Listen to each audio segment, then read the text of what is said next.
Αναζήτηση. Στίχη Γιάννης Λιγερούδης. Μουσική Ελένη Μελοφαλμίδου.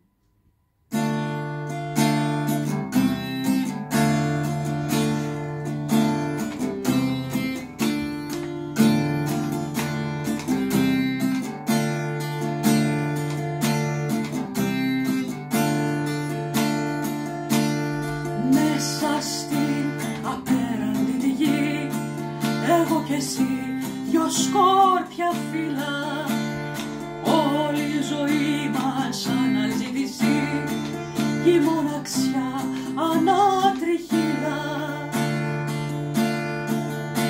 Χιλιάδες άνθρωποι τριγύρω μας ζουνε, γελούνε, κουβεντιάζουν.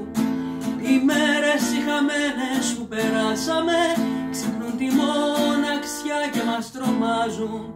Όλη η ζωή μας στο σταθμό αναμονής, στο τρένο των 8 μη θα σε φέρει. Μα μόλις οι ματιές μας ανταμώνονται, το πλήθος μας χωρίζει σαν μαχαίρι. Μα μόλις οι ματιές μας ανταμώνονται, το πλήθος μας χωρίζει σαν μαχαίρι.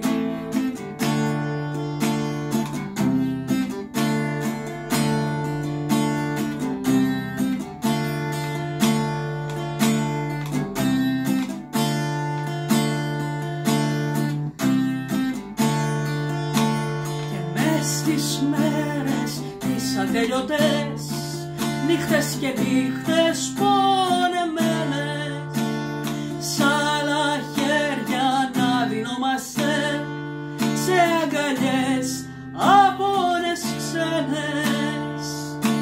Χιλιάδες άνθρωποι τριγύρω μας ζουνε, γελούνε, κουβεντιάζουν. Οι μέρες οι χαμένες που περάσαμε ξυπνούν τη μοναξιά και μας τρομάζουν. Όλη η ζωή μας στο σταθμό αναμονής, στο τρένο των 8 μη μας σε φέρει.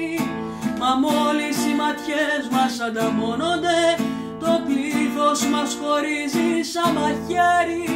Μα μόλις οι ματιές μας ανταμώνονται, το πλήθος μας χωρίζει σαν μαχαίρι.